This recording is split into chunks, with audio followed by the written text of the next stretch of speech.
Assalamualaikum and good morning. For my project IoT-based agriculture monitoring with Flutter, I will be explain how does this system works. This project is designed to collect, process, and display environmental data such as LDR, monitor sunlight levels to ensure optimal growth conditions, DST22 to track temperature and humidity for weather conditions for crop health, and soil moisture determines soil hydration levels to automate the irrigation water pump system. This is the block diagram. There are sensor unit, ESP32 as a microcontroller, output unit, water pump. Cloud data will be using Google Cloud of Google Sheet and AppScript, and dashboard, UI dashboard by using a Flutter. And as for ESP32 integration, start with internet by using Wi-Fi communication to communicate with Google Apps Script web app.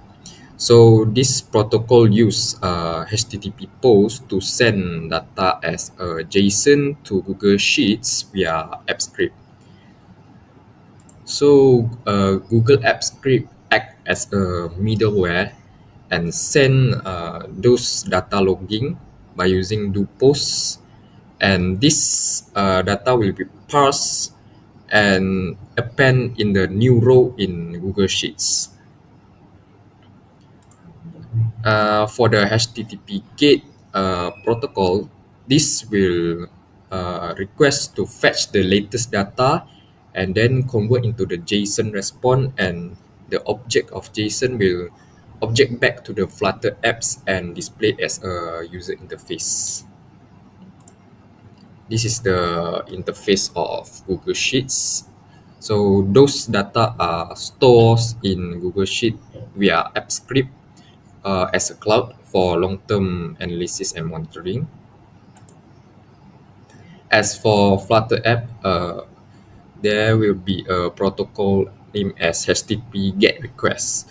This request is used to fetch data and send the request to the AppScript web app URL, and then the app pass the JSON response into that and then update the sensor data map into the user interface. And this is how the user interface looks like. And in summary, we can conclude that the system leverage Google Apps Scripts and Google Sheets as cloud-based platform to store and manage data. Flutter-based mobile app provides a user-friendly interface to display real-time sensor reading